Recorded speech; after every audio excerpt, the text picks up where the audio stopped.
Beleza? Estamos gravando aqui. Então é isso, pessoal. Eu estou com um artigo sobre fascismo que eu pretendo dar uma resumida para vocês aqui. Isso porque eu já lancei um podcast, está na minha plataforma do Spotify. Na verdade, são várias plataformas. E dentre elas, Spotify, o nome do meu espaço ali é Socran Podcast.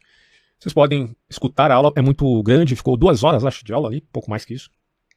Eu achei por bem fazer uma síntese daquela aula aqui no YouTube, para ficar uma coisa mais sintetizada e não ter o problema do cara com 5 minutos de vídeo parar de assistir e aí eu acabo perdendo a relevância, né, no meu canal. Então não é uma coisa muito interessante para mim lançar muitos vídeos longos, apesar de eu comumente fazer isso. Vou continuar até fazendo, né? Às vezes fica aquela coisa, não, eu preciso falar disso de uma maneira completa, acabo fazendo um vídeo longo. Mas eu não quero que seja a regra, então vou tentar sintetizar um pouco mais aqui. E o tema fascismo, ele vai ser pautado numa autora chamada Eda Sacomani, que faz parte da equipe da Enciclopédia de Filosofia Política do Norberto Bobbio. Ali entre os italianos, eu diria, são os mais capazes para falar do fascismo, já que eles certamente conhecem a história do seu país. O fascismo, enquanto regime, foi regime italiano. Tá? Outro ponto que eu quero já deixar claro para vocês aqui, antes da gente começar efetivamente o tema, é agradecer. Tá? Muito obrigado por aqueles que estão apoiando o canal. Por favor, continuem se puderem, se tiverem condição. Tá? Está sendo muito relevante para mim até continuar fazendo esse trabalho aqui de divulgação de alguns estudos, seja em filosofia política, seja em filosofia propriamente dito, ou até, às vezes, né, eu lanço alguma coisa sobre teologia. São os temas que eu mais trabalho aqui no canal. Bom, então é isso. O que é o fascismo, afinal de contas? Primeiro ponto. O fascismo ele é trabalhado tanto por historiadores em termos de investigação do que seria as origens do fascismo, ou a essência do fascismo, o que o fascismo representa no mundo, trabalhado tanto por historiadores quanto cientistas políticos. Ali no meu podcast, que eu vou deixar aqui na descrição também desse vídeo, o link, né, para que quem quiser interesse em se aprofundar no tema possa assistir, eu trabalho a coisa com mais detalhes. Mas aqui, enfim, sintetizado, né?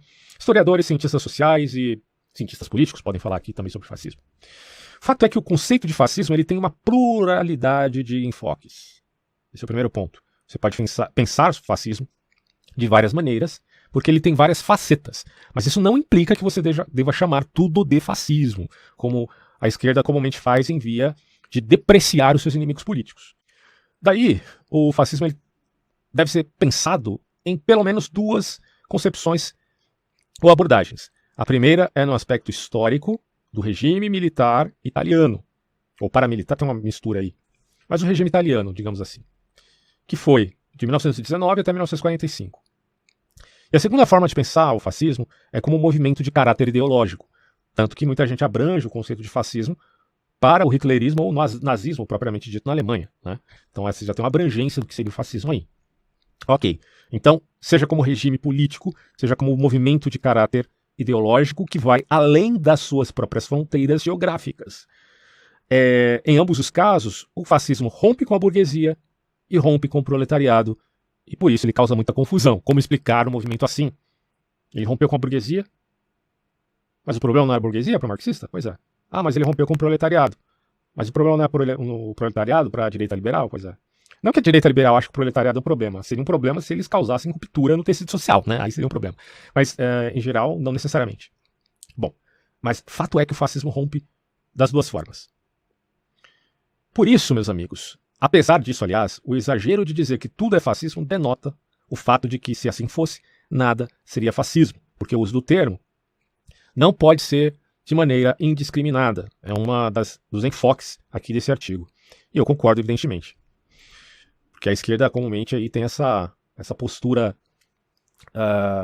anti-acadêmica, né, de usar o conceito de fascismo e mandar a goela abaixo para qualquer tipo de figura, seja aqui no Brasil, seja no exterior. Né? Tem gente chamando, por exemplo, aquele milionário lá do... Como é que é o nome dele? Elon Musk. Chamando o Elon Musk porque comprou o Twitter de nazista. Não é nem fascista, né? Chamaram o cara de nazista. Nada poderia estar mais longe da realidade do que isso, né? Então, assim, a gente que não merece o pingo de consideração, mas que são seguidos no Twitter, né? O Twitter permite que essas celebridades, entre aspas, tenham milhares de seguidores, só que do ponto de vista acadêmico eles não têm mérito nenhum, eles têm mérito zero. E mesmo assim tem um monte de gente que segue o cara porque fez novela, ou porque é cantor, ou por, sei lá, por qualquer outra coisa que não seja o cuidado com um conceito do ponto de vista acadêmico, né? É um problema isso. Eu já vou começar passando para vocês aqui as características, para a gente ser o mais sucinto possível, as características do fascismo. Então vamos lá, esse é o ponto, acho que é o que vocês querem saber. O fascismo ele é autoritário em termos de dominação. Entra o conceito de autoritarismo. A Hannah Arendt diz que o conceito de autoridade ele é ambíguo, ela tem toda a razão do mundo. A autoridade é um conceito ambíguo, não necessariamente é uma coisa ruim. Não necessariamente será também uma coisa boa, isso vai depender do contexto. Tá? Agora, o autoritarismo ele pode ser, de fato, uma coisa ruim quando é uma regra de um regime que é monopartidário. Você pode chamar de monopartidário, de unipartidário, enfim. É uma das facetas do fascismo, eliminar a oposição. Tá?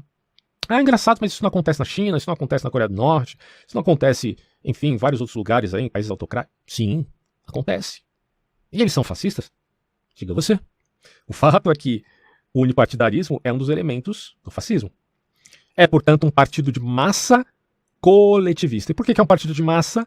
Porque ele apregoa a união. Né? Tem aquela frase, a união faz a força. Isso é muito caro pro fascismo. E ele é coletivista mesmo. A bem da verdade, todo socialismo, meus amigos, é coletivista, tá?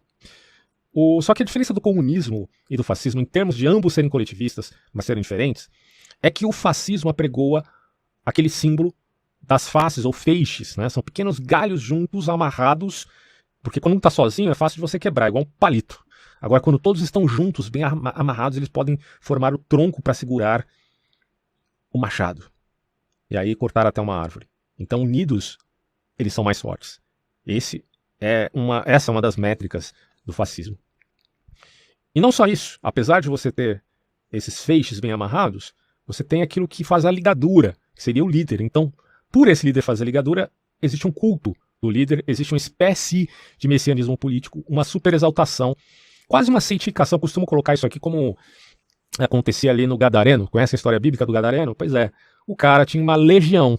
É uma conceituação até romana. A legião romana são soldados.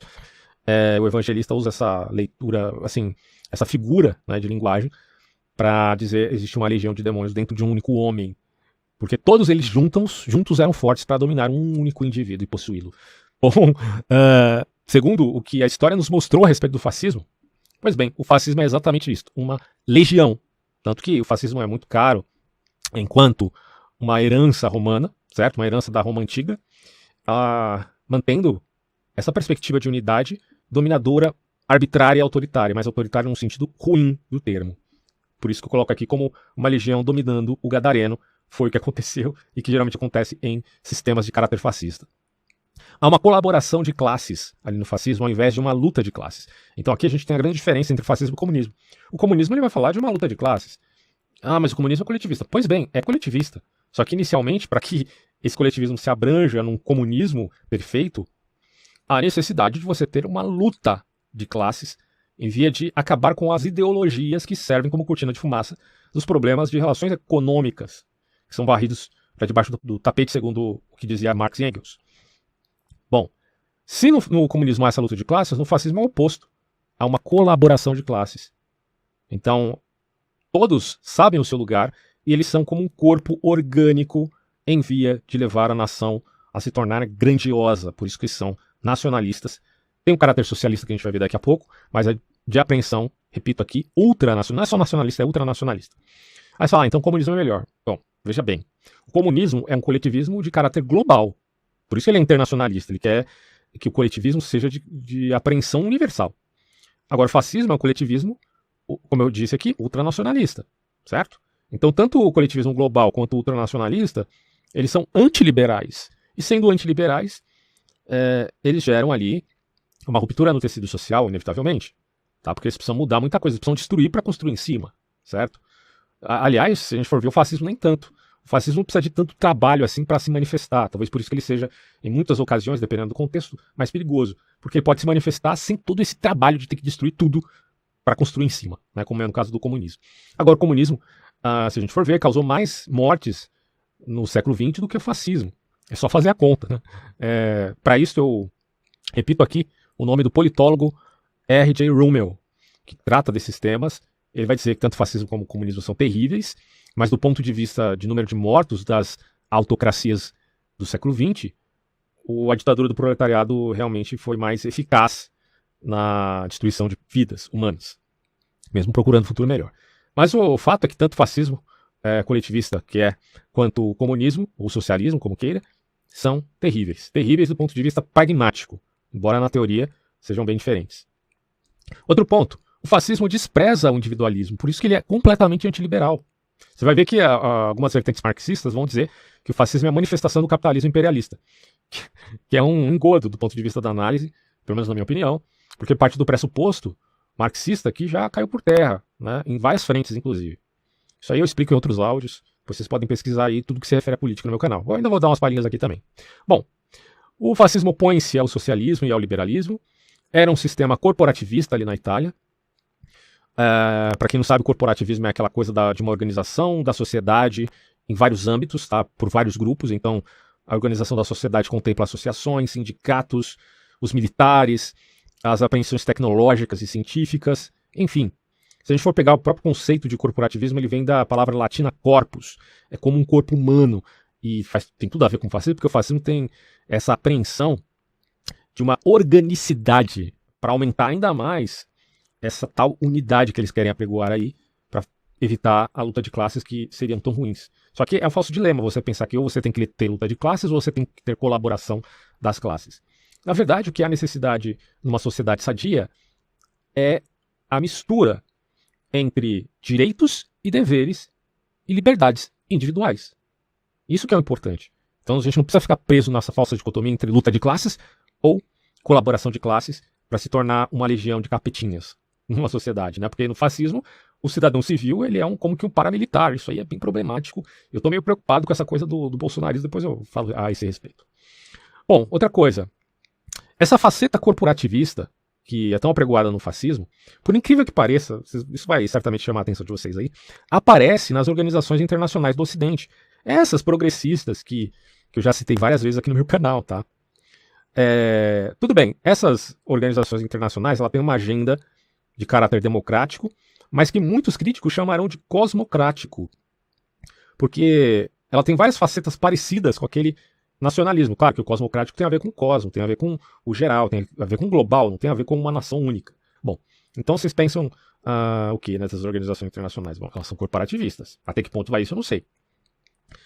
Um detalhe importante dessas organizações internacionais, na ideia de você fazer um corporativismo entre empresas transnacionais, entre Estado-nação, ou os estados, né, no plural, e entre ONGs de variadas temáticas, né, isso não passa de um certo corporativismo. Tem até um pessoal dizendo que há a intenção de tornar a ONU público-privada, nesses termos, que seria uma coisa meio bizarra. Tudo bem que tem uma conotação meio de crítica à burguesia aí, porque é uma elite, é uma espécie de revolução de cima para baixo, é uma coisa positivista, e portanto é uma aristocracia, e a gente sabe que a esquerda não curte muito isso, mas acaba por apoiar isso, porque quem está fazendo todo esse processo são progressistas, de caráter liberal social. Inclusive eu tenho aqui, na verdade na plataforma de podcast, vários áudios tanto sobre o Fábio no seu site, quanto sobre o socialismo liberal, ou liberal socialismo, como queira.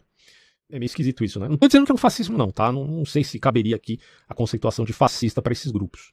Mas é engraçado porque eles exaltam, esse pessoal aí das organizações internacionais liberais sociais, eles exaltam as mulheres, ao invés de exaltar os homens, como fascismo, porque o fascismo faz isso, o fascismo exalta os homens.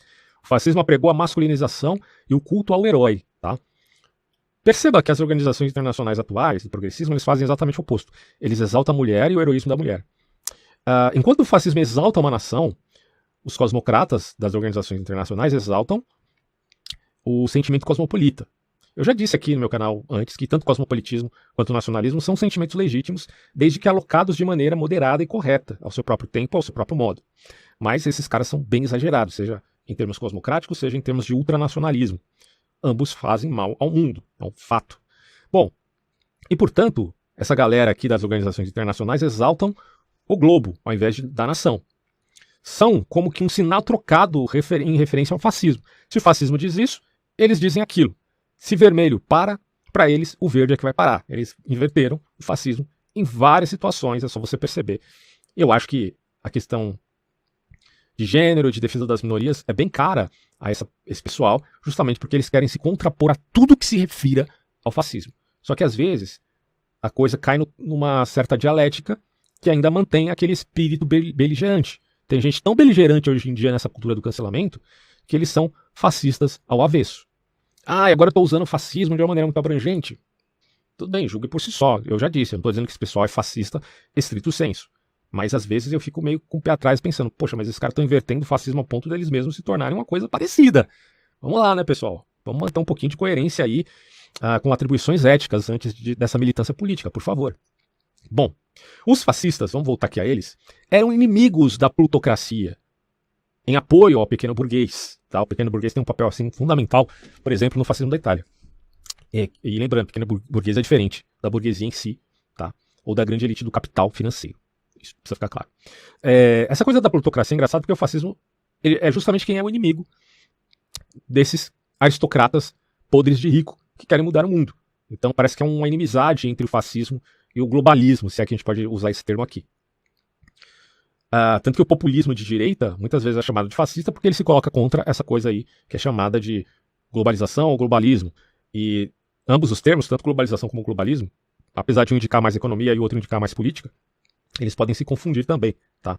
Nessa conceituação.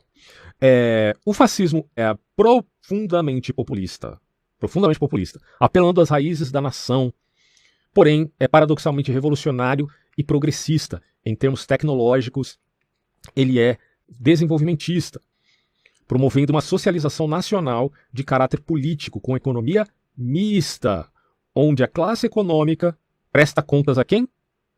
A quem? Ao governo. Similarmente o que ocorre ali na China atual. Tá? Tanto é verdade que o Mussolini chegou a elogiar o Lord Keynes. Já falei isso antes em outros vídeos. Curioso, né? Porque o fascismo ele pode ser reacionário em determinada narrativa, mas ele é extremamente desenvolvimentista, extremamente, assim, ele pode ter um caráter aí positivista em termos de engenharia social, tá? Por isso que eu falo para vocês aí, tomem cuidado com essa história de ficar preso de um lado ou de outro. Do ponto de vista filosófico das coisas, a gente tem que andar numa corda bamba, não é? Vocês estão pensando que é fácil assim decidir por uma camisa, por um uniforme político? Se eu sou isso aqui, eu sou e pronto, acabou, eu morro aqui. Não, meu amigo. Quando a gente trata de conceituação filosófica, a gente tem que ser muito cuidadoso, tá? Por isso que eu penso a filosofia geralmente como um cara que anda na corda bamba com uma venda nos olhos. Essa é a verdadeira prática da filosofia. Essa história de ser extremamente confiante nas suas certezas, principalmente política, né? Principalmente política. É bizarro, cara. Você pode cair do cavalo de quem? Do próprio Mussolini. Eu tô dizendo isso porque o fascismo, ele também tem engenharia social, não é só esse tal globalismo, como muita gente diz aí, que tem engenharia social. O fascismo também, só que ele é de caráter ultranacionalista, ora bolas. Se você tem uma vertente imperialista, como acontece no eurasianismo do Alexander Dugin, não por isso não haja ali uma certa ingerência de engenharia social. Não diria necessariamente que o Dugin seja fascista no ponto de vista de um segmento, tá? Porque ele está apregoando uma quarta teoria política que é, na verdade, a síntese, né, tanto do fascismo, quanto do liberalismo, quanto do comunismo. Mas aí ele está tentando trazer uma outra coisa aí, né? Mas essa mistura pode ser muito ruim, porque, tudo bem, você está querendo misturar coisas para fazer um novo ingrediente, mas de repente não fica bom, né? De repente não fica bom você misturar, sei lá, leite com lama. Só para deixar claro aqui o ponto. Então, o paradoxo é esse. De um lado, o fascista ele é revolucionário, ele é progressista, em termos de tecnologias novas, fazer até ruptura com o passado. Mas, por outro lado, ele tem uma raiz profunda da nação, do sangue, do solo, e isso traz um certo contorno reacionário e confunde aqueles que querem tomá-lo como extrema-direita ou como extrema-esquerda.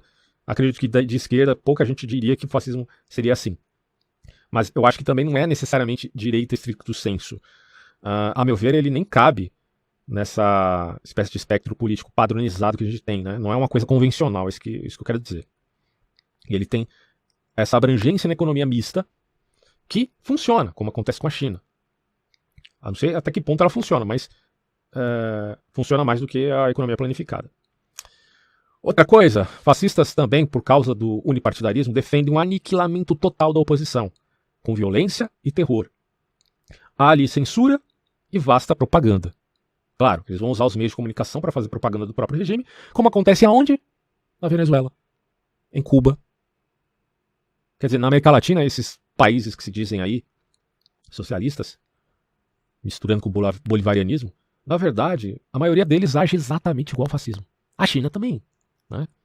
Mas tem a bandeira do Marx, não pode ser fascista. Vá.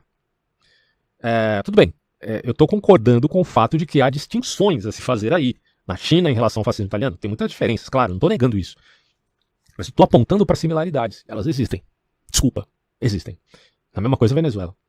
Apesar que o fascismo teve muito mais sucesso do ponto de vista econômico, apesar da bancarrota do regime, mas do ponto de vista econômico teve mais sucesso. A Alemanha também, né? Teve mais sucesso do que a triste Venezuela. Que mais? Tem uma lógica, o fascismo tem uma lógica totalitária de governo, como aponta a teoria clássica do totalitarismo. Mas não há consenso se o fascismo italiano era totalitário nos termos do nazismo e do stalinismo. Isso aí já é a teoria da Hannah Arendt, né?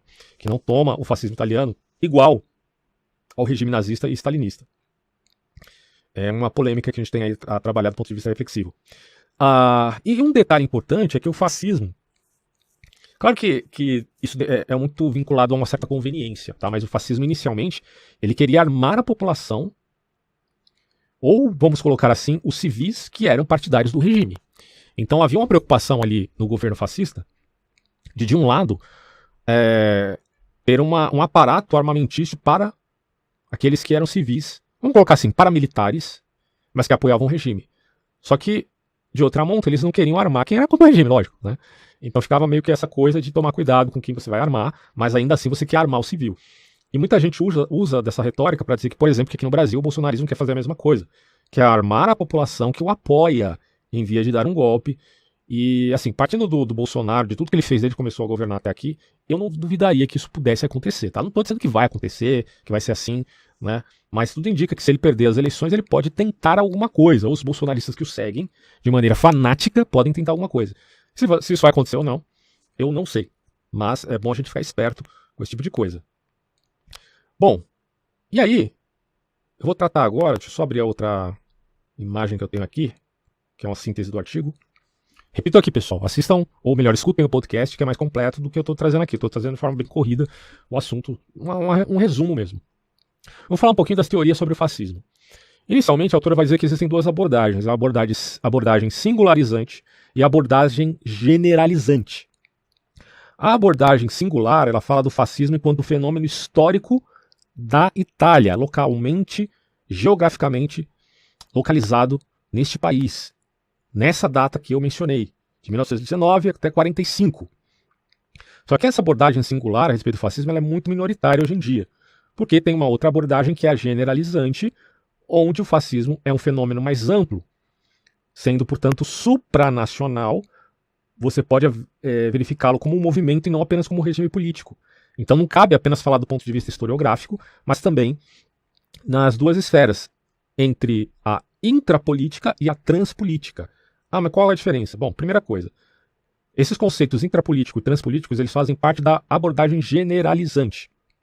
O intrapolítico significa fatores históricos políticos determinados, e o transpolítico considera fatores não só históricos, mas ahistóricos, ou seja, não históricos, inerentes à natureza humana, ou seja, que estão além da história.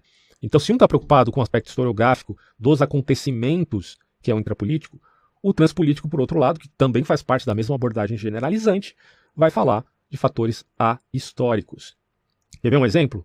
Eu vou colocar, não está no artigo tá, da autora, mas eu acredito que caberia aqui falar, por exemplo, da Escola de Frankfurt ou do Michel Foucault, quando eles tratam a questão de autoridade, sem considerar, vamos combinar aqui a ambiguidade, eles exageram nisso, e vendo o fascismo em tudo, até na própria sombra. É arbitrário que minha sombra esteja me seguindo. Tudo bem, eles não falam isso, mas eu só estou exagerando aqui para demonstrar anedoticamente que muitas vezes eles exageram esse tipo de retórica. Só que ainda assim, apesar do exagero desses caras aqui, tem alguns pontos que são interessantes avaliar do ponto de vista aqui da transpolítica, certo? Por exemplo, quando falamos da teoria clássica do totalitarismo, que não é necessariamente pautada nesses exageros da Escola de Frankfurt, Theodor Adorno e do Foucault. Outro ponto que ela deixa claro no artigo é que muitos historiadores eles admitem as teorias generalizantes, porque inicialmente você poderia pensar, mas se o cara é historiador ele está validando mais a abordagem singular, porque aí é o fascismo histórico localizado ali geograficamente. Mas não, tem muito historiador que admite justamente a abordagem generalizante, geralmente porque eles fazem parte de uma escola de pensamento já bem específica. A decadência do liberalismo e o transformismo italiano. O que é o transformismo? Bom, na Itália representaria mais ou menos os interesses privados da classe política e empresarial em detrimento do interesse público. É uma coisa meio parecida com o fisiologismo do centrão aqui no Brasil, tá? Então, o que a autora está dizendo é que a decadência tanto do liberalismo como do transformismo na política italiana geraram a manifestação do movimento fascista. Ou seja, o fascismo surgiu na Itália como uma espécie de resposta a uma crise. Isso não só na Itália, aconteceu na Alemanha também, né? Uma resposta a uma crise. Tanto que o regime de Adolf Hitler substituiu um regime democrático, né? Que se tornou uma coisa bizonha, monstruosa no seu totalitarismo. Eu até coloco aqui um ponto que eu já falei, mas vale sempre repetir, que fascismo e nazismo não pertencem a um esquema de espectro político convencional. Eu coloco isso aqui para a gente não entrar nessa polêmica se é de esquerda, se é de direita. Bom, você pode até tentar localizá-lo espacialmente, que já é um absurdo, porque a gente está falando de termos qualitativos, mas se é na esquerda ou na direita. Acontece que, se for avaliado assim, não é de caráter convencional. Por quê? Porque eles estão fora da zona democrática. Se estão fora da zona democrática, não faz muito sentido falar aqui de extrema-direita e extrema-esquerda, até porque esses extremos, na teoria clássica do totalitarismo, estão se tocando, como se fosse uma imagem de uma ferradura, que muita gente não gosta, né, desse tipo de abordagem. Tem até uma crítica aqui à teoria clássica do totalitarismo nesses termos. A gente vai ver daqui a pouco. Mas antes, cabe dizer aqui o seguinte, ó. O fascismo enquanto movimento é de caráter progressista e revolucionário, sendo reacionário apenas na narrativa populista. Consideremos o fenômeno do democídio, pautado nessa ideia, aquele politólogo, repito aqui, né, o Rommel, vale muito a pena, cara, você visitar a página dele. Ele já é um autor que é falecido, mas todo o material disponível está lá e tem muitos livros escritos também sobre essa temática. A diferença de autocracias e democracias e o quanto as autocracias mataram seu próprio povo, que é o que representa o conceito de democídio, muito mais do que a Primeira e a Segunda Guerra Mundiais juntas. Para você ver como a autocracia é um problema seríssimo. Não importa se é fascismo, não importa se é a desculpa do comunismo maravilhoso do futuro, essas coisas estão matando gente. Quando é ditadura, quando é autocracia. Agora a gente vai, para finalizar aqui, falar das teorias de origem do fascismo. Afinal, por que o fascismo surgiu? A autora vai colocar 4 teorias e com elas a gente vai terminar esse vídeo. A primeira fala do fascismo como ditadura aberta da burguesia. Já deu para entender que essa é uma teoria marxista, né? A segunda fala do fascismo como totalitarismo. Essa é a teoria clássica do Friedrich e do Wyszynski, 2 autores que formularam a teoria do totalitarismo. Além deles também a Hannah Arendt, né? Só que a Hannah Arendt não está dizendo que o fascismo italiano é propriamente totalitarismo, então tem uma diferença aí. A terceira teoria é ver o fascismo como uma via para a modernização. Ah, mas como é que pode isso? Pois é, a gente vai tratar disso aqui. E a quarta teoria fala do fascismo como uma revolta da pequena burguesia, que contradiz aquela teoria do fascismo como ditadura aberta da burguesia. Por quê? Porque a pequena burguesia não faz parte da burguesia mesma, que representa a força do capital em suas próprias mãos, né? O burguês que tem os meios de produção e que quase, entre aspas, escraviza o proletariado. Então a quarta opção aqui, para a gente explicar o fascismo, evidentemente contradiz a primeira, embora ambas falem de burguesia. Vamos explicar uma por uma. Fascismo como ditadura aberta da burguesia. Bom, segundo os marxistas, o liberalismo redundaria em imperialismo.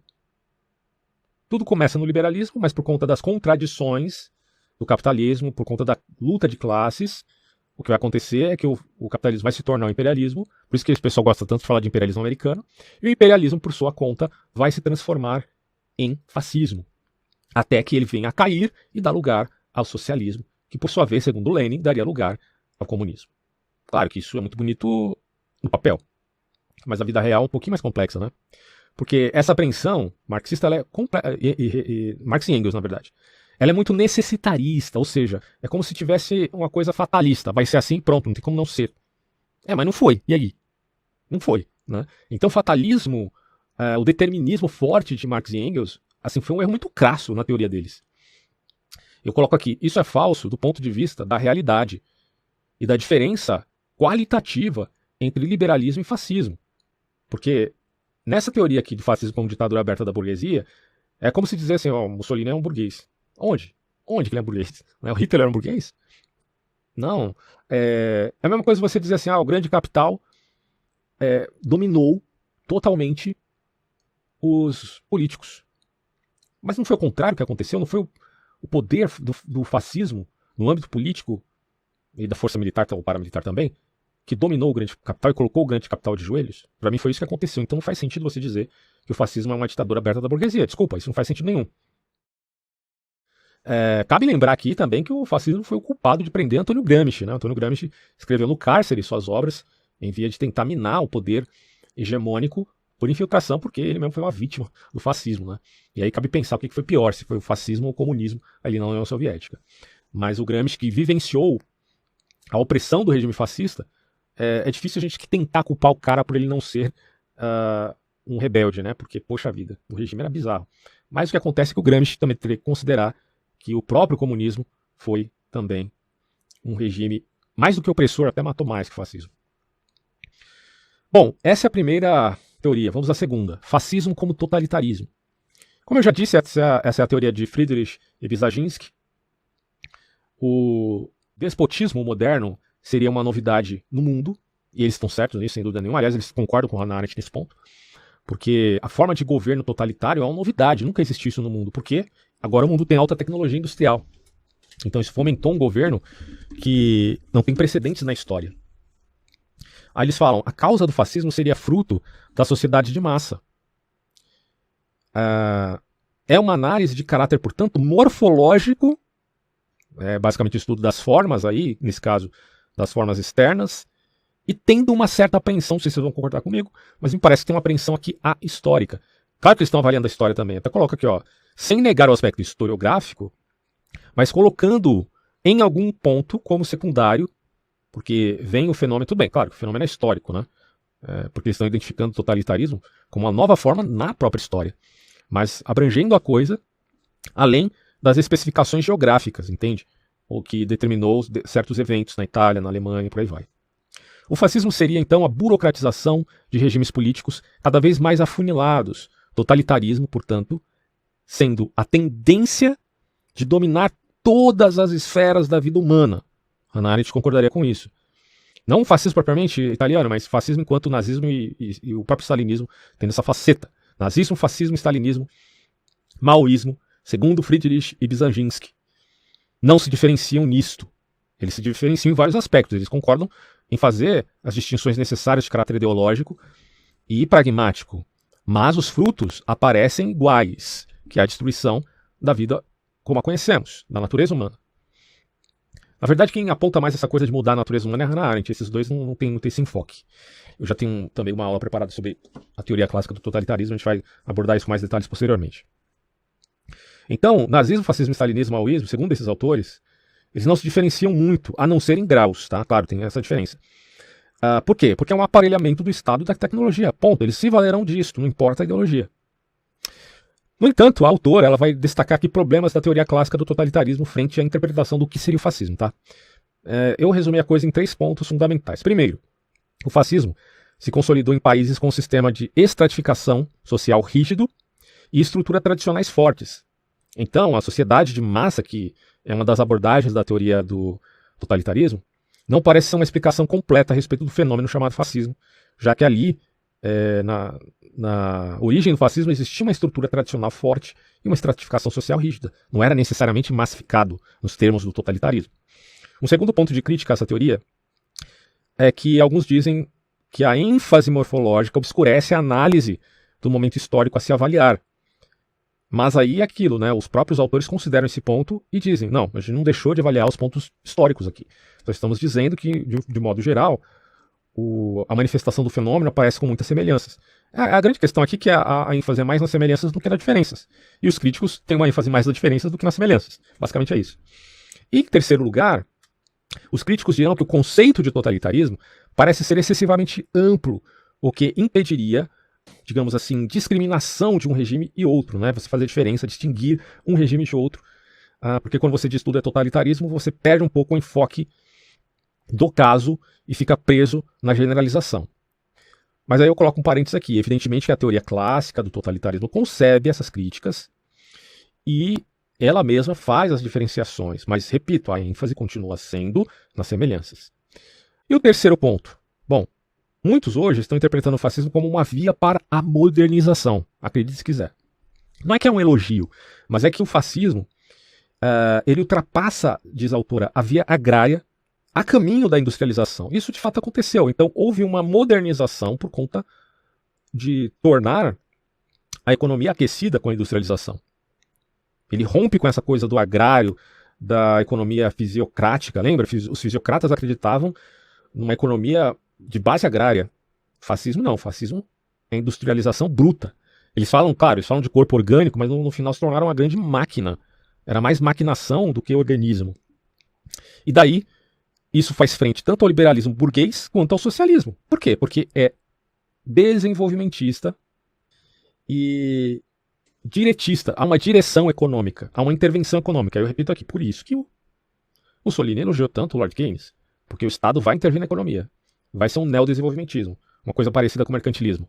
Então, pouco se fodendo para os outros países. Aqui a gente é que vai crescer, vai se desenvolver. Tudo bem, se tivermos alianças bilaterais com a Alemanha e com o Japão, eles vão crescer junto. Né? É isso que o fascismo, ao que parece, pensava. E em quarto lugar, aqui você tem, segundo a autora, tudo isso eu trabalho com mais detalhes, repito aqui no podcast, aqui eu só estou passando no geralzão. Quarto lugar, para finalizar, ó, o fascismo como revolta da pequena burguesia.